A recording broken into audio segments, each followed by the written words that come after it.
Hello everyone, welcome to Addy Footy Fix. I'm Michael Osiello, joined by Cameron Best in the middle of a marathon couple of weeks of footy. It's just going on forever. There's no end in sight. Non-stop.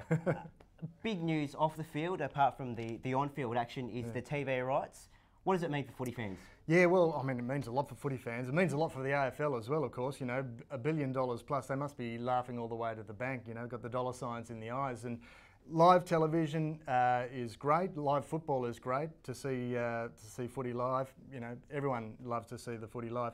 But it does come at a bit of a cost. You know, we're going to see 4 out of the 9 games next year played on free-to-air television compared to 4 out of 8 this year. So there's going to be less games on free, there'll be less opportunity for the clubs to see their team play on free-to-air television. And free-to-air is really where the big audience numbers are. So that's going to affect their bottom line. There's no doubt about that. Expensive too. You add on footy memberships and all that. It's not getting cheaper. No, there's no doubt about that. If you think about it, if you've got to pay for your Foxtel for the 5 years, that's going to cost you about $4,400. So you've got to set that aside. Don't forget, you've also got to pay for your club membership. So that's going to be another, you know, what's that, $280 odd a year as well. Yep. That's about $6,000 that you're going to have to set aside to go and see your favourite team run around for the next 5 years. Not many people have got that. Andrew Demetrio's probably got that in his back pocket, but I certainly don't, that's for sure. On the field now, the Cats are 5-0 as they head into a break. Has the perception changed about them? What do you think that the mood is like out there in the public? Yeah, well, I think it was a case of, you know, it was a rebuilding year when you thought, you know, Ablett's gone and Bomber's gone and Scott comes in, and we thought that the premiership window might have been closed, but it's very much open. It's certainly looking that way and looking to be a massive showdown between Geelong and Collingwood.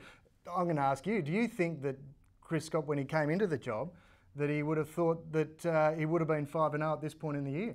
No, I don't think. I don't think he would have been 5-0. Look, it's interesting. They're well poised, I guess. 5-0. It's a great start to the year.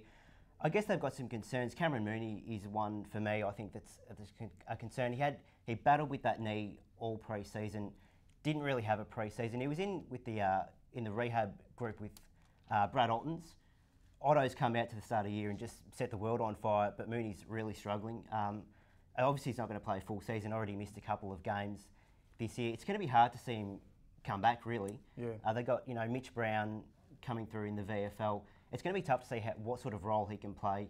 The mind's willing, but I don't think the body's able, which is really sad to see, I guess. Yeah, I guess there have been some good stories from the Cats over the course of the first 5 weeks. Well, I guess their kids are going really well, Duncan and Menzel and all those sort of kids. So they've got the balance right, I guess, and the older players are standing up. So it's been good to see. It's been a good first 5 weeks. Certainly has, and we've got a weekend off. I'm looking forward to it. What are you going to do with the weekend off? I think I might watch a bit more football. A bit more footy. Absolutely. Looking forward to it. Thanks for your time. Thank you, Orchie. It's been great. Thanks for joining us on Addy Footy Fix. We'll see you next week.